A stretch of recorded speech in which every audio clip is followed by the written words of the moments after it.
الحمد لله رب العالمين والعاقبة للمتقين والصلاة والسلام على رسوله محمد وآله وأصحابه أجمعين. أما بعد فأعوذ بالله من الشيطان الرجيم. بسم الله الرحمن الرحيم. إن الله لا يغير ما بقوم حتى يغيروا ما بأنفسهم. صدق اللہ العظیم. قابل احترام برادر محترم جناب اسد اللہ بھٹو صاحب، جناب محمد حسین محنتی صاحب، جناب حافظ نعیم الرحمان صاحب، اسٹیج پر موجود قائدین کراچی اور اس عظیم الشان اجتماع میں شریک واجب الاحترام بزرگوں، نوجوانوں، ماؤں، بہنوں اور بیٹیوں، السلام علیکم ورحمۃ اللہ وبرکاتہ. اس عظیم الشان مارچ پر میں کراچی کے عوام کو، جماعت اسلامی کراچی کے کارکنان کو اور یہاں کے نظم اور قیادت کو مبارکباد پیش کرتا ہوں. کراچی منی پاکستان ہے اور جب کراچی خوشحال ہوتا ہے، کراچی کے لوگ جب مطمئن ہوتے ہیں تو پاکستان خوشحال ہوتا ہے، اور جب کراچی پریشان ہو تو صوبہ سندھ کے لوگ بھی، پنجاب اور بلوچستان اور خیبر پختونخوا کے لوگ سبھی پریشان ہوتے ہیں. اس لیے کہ کراچی میں صرف مہاجر نہیں ہے، اردو بولنے والے نہیں ہیں، یہاں پٹھان بھی رہتے ہیں، سندھی اور بلوچ بھی رہتے ہیں، سرائکی بولنے والے، ہزارے وال، چترالی اور گلگت بلتستان کے لوگ بھی یہاں آباد ہے. اس لیے میرے بھائیوں، کراچی کی کامیابی پاکستان کی کامیابی ہے، اور کراچی کی تباہی یہ پاکستان کی تباہی ہے. مجھے افسوس ہے کہ ایوب خان کی حکومت سے لے کر آج تک کسی بھی حکومت نے کراچی کے عوام کو حق نہیں دیا، اور ہر حکومت نے کراچی کے ساتھ زیادتی کی ہے، استحصال کیا ہے. صوبائی حکومتوں نے بھی اور وفاقی حکومت نے بھی. ابھی 2018 کے الیکشن میں اس شہر کے لوگوں نے اگر پی ٹی آئی کو ووٹ دیا تھا تو پی ٹی آئی نے اس محبت کی جواب میں اس شہر کو مہنگائی، بے روزگاری، بدحالی سے نوازا ہے. حال یہ ہے کہ علوی صاحب، زرداری صاحب، ممنون صاحب، پرویز مشرف بھی، ان تمام کا تعلق اس شہر کے ساتھ تھا. آج اس شہر کے لوگوں کو مردم شماری پر شک ہے، لیکن وفاقی حکومت اور صوبائی حکومت نے اس لوگوں کے تحفظات کو ختم کرنے کے لیے ارتا ہوا کوئی اقدام نہیں کیا. اور آج یہاں پانی نہیں ہے، یہاں گٹر ابل رہے ہیں اور بول رہے ہیں کہ اس شہر کا کوئی والی وارث ہے بھی یا نہیں. یہاں نوجوان بے روزگار ہے. میں اختصار کے ساتھ بات کروں گا. مغرب کی اذان میں کچھ لمحے باقی ہے کہ جماعت اسلامی پاکستان کراچی والوں کے ساتھ ہے، اس شہر کے لوگوں کے ساتھ ہے، اور اس شہر کے لوگوں کے حقوق کے لیے 14 اکتوبر کو ہم کراچی سے لے کر چترال تک پورے ملک میں یوم یکجہتی کا کراچی منا رہے ہیں. اس شہر کے عوام کے لیے، اس شہر کے ماں اور بیٹوں اور بیٹیوں کے لیے इस शहर के बुजुर्गों और नौजवानों के लिए मैं जानता हूं शहर में भी मुश्किल है, लेकिन अंदरूनी सिंध भी शहर के नारे नहीं दे रहे हैं। अंदरूनी सिंध भी पासमानदा और कराची भी पासमानदा, बल्कि इस वक्त तो पूरा पाकिस्तान तबाही और बर्बादी से दो चार है।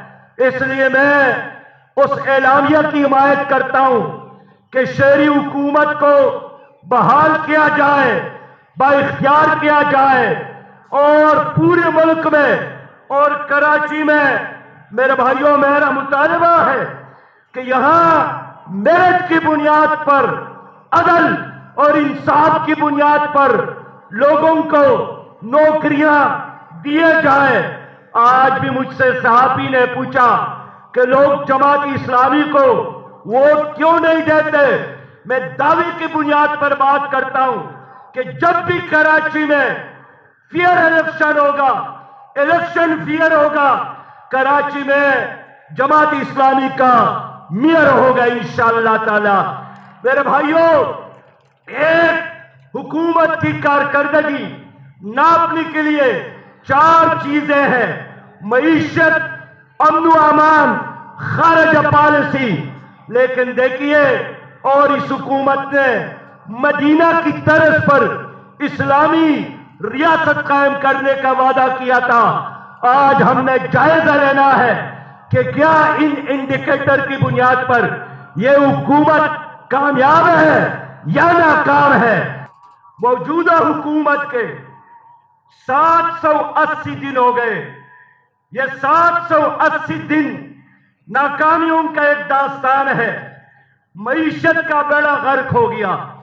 1952 से लेकर 2018 तक पाकिस्तान की तारीख में मईशत इतनी कमजोर कभी नहीं हुई थी जितनी पीटीआई की हुकूमत में। हमारी तरक्की का शरह 5, 6 और 7% तक पहुंचा था, लेकिन आज के लम्हे में हमारी मईशत की शरह गिरकर 0.1% तक पहुंचा है। और आज हालत यही है कि आज से 2 दिन कबल दवाइयों की कीमत में 9% से लेकर 265% तक इजाफा किया। और वजीर आजम ने जो मंतिक पेश किया वो यही कि हमने दवाइयों को इसलिए महंगा किया ताकि ये दुकानों पर लोगों को मिले। तो आटा की कीमत में क्यों इजाफा किया। आज पाकिस्तान में 1 किलो आटा 60 रुपया पर मिलता है। 1 किलो आटा 60 रुपया पर 1 किलो आटा। फिर भी मुल्क में यह सन्नाटा। मेरे प्यारे भाइयों, आप दाल को देखे, चीनी को देखे, जब ये हुकूमत आई थी 55 रुपए फी किलो चीनी था। आज 105 रुपए कराची में और 112 रुपया पेशावर में डीजल की कीमत में, पेट्रोल की कीमत में। मेरे प्यारे भाइयों, जो हर इंसान की जरूरत है उस दवाई की कीमतों में इजाफा, ये हमें नाकाबिल कबूल है। पाकिस्तान की इस वक्त जो अमन व अमान की सूरत हाल है, पहले बड़े लोगों को खतरा था, आज हमारे मुल्क में हमारे बच्चे भी महफूज नहीं है। कराची का मरवा हो 5 साल का जलाया गया और लाश उनके वालिद के हवाला किया गया। नौशहरे का एवज नूर हो, इस्लामाबाद का फरिश्ता हो, डेरे इस्माइल खान का शरीफा हो, आज हमारे मुल्क में 5 और 6 साल की बच्चियां महफूज नहीं है। खारजा पॉलिसी तबाह है। आज कश्मीर को इंडिया ने हड़प किया और सकूत ढाका के बाद सकूत कश्मीर हो गया है। लेकिन हमारी हुकूमत अवाम को मुतमईन करने के लिए हवाई फायरिंग कर रही है ताकि गर्द गुबार में उनकी असल कारकर्दगी कोई न देखे। हुकूमत कहती है नया नए पाकिस्तान के लिए पुरानी मिस्त्री लाए गए। इनके कैबिनेट को देखे 13 अपराध पीपल पार्टी के वजीर है, 8 अपराध मुस्लिम लीग काब के वजीर है, 4 अपराध मुस्लिम लीग नून के साबिका, बाकी एमकेएम के और मशीर बाहर से लाए गए। उस तरह जिस तरह कोई हनीमून मनाने के लिए पाकिस्तान आया हो, ये तमाम मिस्त्री मिलकर भी एक शहर को ठीक नहीं कर सके, एक कराची का मसला हल नहीं कर सके। एक पेशावर में बीआरटी का मंसूबा शुरू किया था, इफ्तिताह भी हुआ, और जैसा वो मंसूबे पर गाड़ियां चलने लगी सड़क पर, 5 गाड़ियों ने सड़क पर खड़े होकर खुदकुशी की कि हमारे अंदर चलने की सकत नहीं है। कौन जिम्मेदार है? 70 अरब से ज्यादा रुपया पाकिस्तान का नुकसान हुआ, कौन जिम्मेदार है? इसलिए मेरे प्यारे भाइयों, इन तीनों बड़ी जमातों ने आपके शहर को भी तबाह किया और पाकिस्तान को भी तबाह किया। इनके पॉलिसियां एक है, वर्ल्ड बैंक और IMF के गुलामी की पॉलिसियां, इनकी खारिजा पॉलिसियां एक है, इनका लोटा कल्चर की पॉलिसियां एक है, FATF के गुलामी पर राजी होने के पॉलिसियां एक है। इसलिए हमने अज़म किया है कि हम मुल्क भर में अवाम की तर्जुमानी करेंगे। आज ये लोग कहते हैं कोरोना वायरस की बीमार कम है और टेस्ट मनफी आ रहे हैं।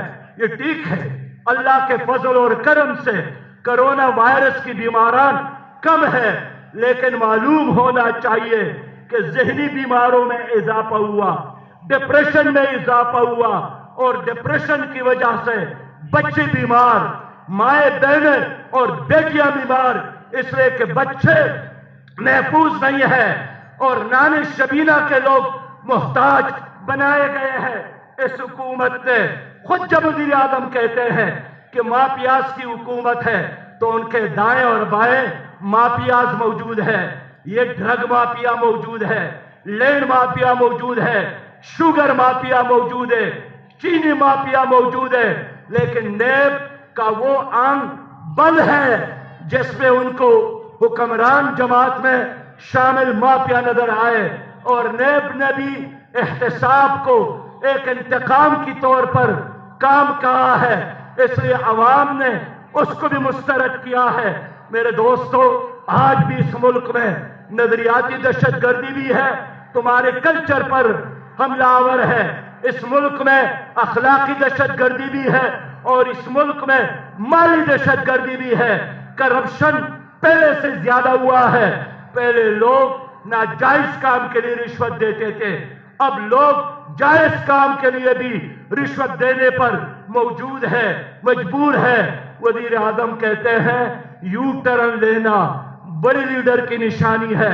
मैं कहता हूं वज़ीर आज़म साहब, यू टर्न लेने की बजाय राइट टर्न ले, सही रास्ते पर चले, अदल और इंसाफ करे। तुम्हारे वज़रा खुद कह रहे हैं कि कश्मीर का केस, कश्मीर का मसला PTI की हुकूमत ने उसको तबाह किया। शिरीन मदारी साहिबा एतराफ कर रही है, असद उमर साहब कहते हैं, शेख रशीद साहब कहते हैं कि हमारी हुकूमत ने मईशत का बेड़ा गर्क किया। पुलिस रिफॉर्म्स का वादा कहाँ है वो वादा? मेरे भाइयों, मेरे दोस्तों, इसलिए मैं आज आपके पास आया हूं कि इस हुकूमत की एक ही पॉलिसी है कि अवाम को नचोड़ा जाए और उनके गर्दनों को मरोड़ा जाए। लेकिन क्या हमें इसी तरह ये पॉलिसी कबूल है या हमें निकलना होगा? हमसे लोग पूछते हैं जमात इस्लामी क्या कर रही है। मेरी पॉलिसी यही है, मेरी जमात की पॉलिसी यही है कि नए चोर हो या पुराने चोर हो, हमने सबका मुकाबला करना है और हमने सबका एहतसाब भी करना है। अब कराची से लेकर चतराल तक जमात इस्लामी गरीब आवाम की इंशाअल्लाह ताला नुमाइंदगी करेगी। लोग नाकाम हो गए, कहते थे हमारे साथ بہت بڑا ویژن ہے.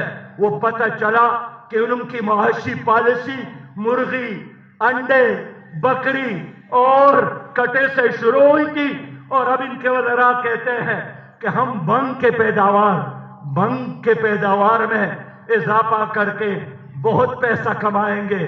اب ہمارے ملک کی معیشت کا بنیاد وہ بنگ پر ہوگا. ہمیں یہ پالیسی ناقابل قبول ہے. اللہ تعالیٰ نے پاکستان کو معدنیات سے نوازا ہے. اللہ نے پاکستان کو 5 دریاؤں سے نوازا ہے. اللہ نے پاکستان کو 65% باصلاحیت نوجوانوں سے نوازا ہے.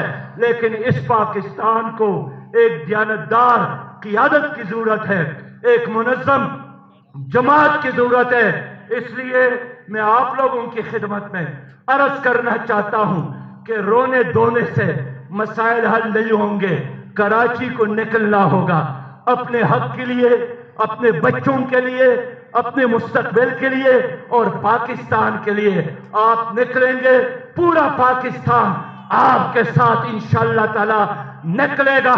ہم 14 اکتوبر کو پورے ملک میں کراچی کے عوام کے یکجہتی کے لیے، کراچی کے عوام کے حوصلہ افزائی کے لیے انشاءاللہ تعالی پورے ملک میں یہ دن منائیں گے. مجھے نعیم صاحب نے کہہ دیا کہ آپ سینٹ میں مسئلہ اٹھائے. میرے پیارے بھائی، میں تو سینٹ میں کبھی بیٹھا نہیں ہوں. آپ کے مسائل کے لیے سٹیل مل کا مسئلہ ہو، یہاں پانی کا مسئلہ ہو، یہاں ٹریفک کا مسئلہ ہو، یہاں کے الیکٹرک کا مسئلہ ہو، ہر مسئلے پر میں نے جماعت اسلامی کی طرف سے آپ کی نمائندگی کی ہے. لیکن آپ لوگوں نے ساتھ دیا، پھر میرا ہاتھ اور ظالموں کا گریبان ہوگا انشاءاللہ. اور ان ظالموں کو گھسیٹ کر میں تمہارے گلیوں اور کوچوں میں لاؤں گا، تمہارے قدموں میں بٹاؤں گا، تم سے معافی بھی مانگے گا، اور تمہیں جو لوٹا ہے انشاءاللہ تعالی اس کا کفارہ بھی ادا کرے گا. بس میں یہی چاہتا ہوں کہ امن ملے تمہارے بچوں کو اور انصاف ملے، دودھ ملے چاندی جیسا اور پانی صاف ملے. وآخر دعوانا ان الحمدللہ رب العالمین. السلام علیکم ورحمۃ اللہ وبرکاتہ.